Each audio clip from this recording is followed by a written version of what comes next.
up there. No goals in our first game on Merseyside between Everton and West Ham. There have been chances, one big one, Alan, in particular for Everton, and Alex Iwobi. So what's the explanation as to not in front with this one? Well, there isn't. It's an absolute sitter. I mean, it's a fresh air shot. Brilliant from Morrigan on the right-hand side. Goes past the defender with ease. I mean, he stops him, then he just pushes it to his right. Great winger play.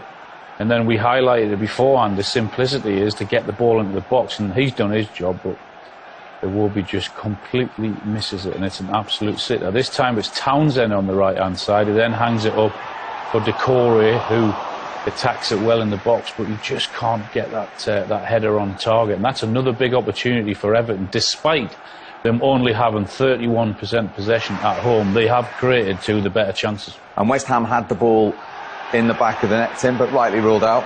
Yeah, rightly ruled out. Good save from Jordan Pickford, because it would have standed if the shot goes in. Benrahma does well there, gets a little bit lucky with that deflection there, but Souček, if you could see on the rebound, once Jordan makes the save, he's clearly offside, but it's a very good save down low to his left-hand side. Jarrod Bowen can't do it than that, but you can quite clearly see it's almost a body length offside there, so correct decision was made.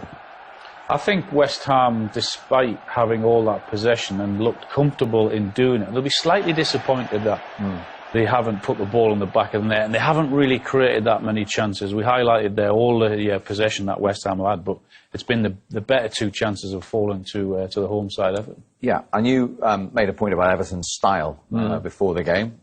Any difference in it today? Well, it's exactly why I said they're not adventurous at all. They're quite boring in the way they play. They want to get all the bodies behind the ball, and when they just smash this blind forward, you can see that Rondon is surrounded by West Ham players, so it's inevitable that they pick up possession again and they build from there. You know, they're controlling the game possession-wise. If they was a little bit more clinical in the final third, but as you see, this time, a little bit more adventurous, 2 up, but surrounded by 4 West Ham players, inevitably they pick up the ball and they start building again. So, yes, Everton have created the best chances, but please, I wouldn't take a season ticket if you wanted to give it to me.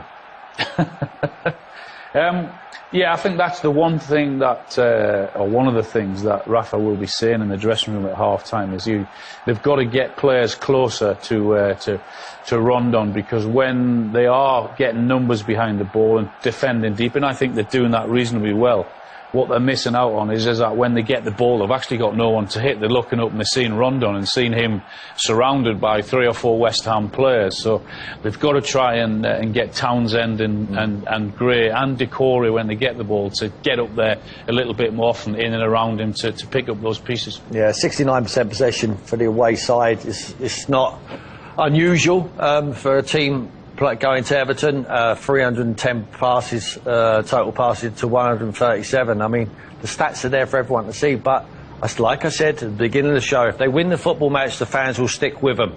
If they don't win the football match, then they cannot be happy with seeing that at home. We know what it's like to go to Everton, up and at them. They want to see goal-mouth action all of the time, and they want their team to play on the front foot. They're not controlling any football match I watch at the moment. It's all right when you go away to Old Trafford, you do a job. People will accept that you can sit in games like that. When you're playing at home to teams like Norwich, to teams like West Ham, you have to take the game to the opposition. That's the way I see football. I think in terms of who they've got missing, Richarlison and Calvert-Lewin, 2 of their best players, I think it's pretty acceptable how they're playing at this moment in time. I don't think it'll be a huge problem to them. OK, well, it is beautiful. Active Rewards Goals. Discovery Bank. The future of banking now. Callum Wilson back in the Newcastle squad. All the Newcastle players arriving at St James's Park for the first game under their new ownership. The new era, the excitement beginning on Tyneside as they get ready to face Tottenham in our second game of the day. We still have 45 minutes to play, of course, at Goodison Park. No Richarlison, no Calvert-Lewin. Everton 0-0 with West Ham. We've talked about the game plan. What's Rafa Benitez's message here to try and maintain this 100%? I think it will be exactly that. It'll be trying to get players closer to their centre-forward, Rondon, that guy, Townsend and Gray. We saw them create 2 wonderful chances, both from the right-hand side. But that's what the key thing is, that when that ball is going up there, it's coming back straight at Everton too often and too easy. They've got to get someone up there to support him. West Ham? West Ham, he'd be saying, a little bit more quality, a little bit more attention in the final third. If we stick a pass together, we'll get a goal. The crowd will turn on them, and then they have to come out, and they won't have a plan B. Their plan at the moment is when West Ham have the ball, Everton are at their most dangerous.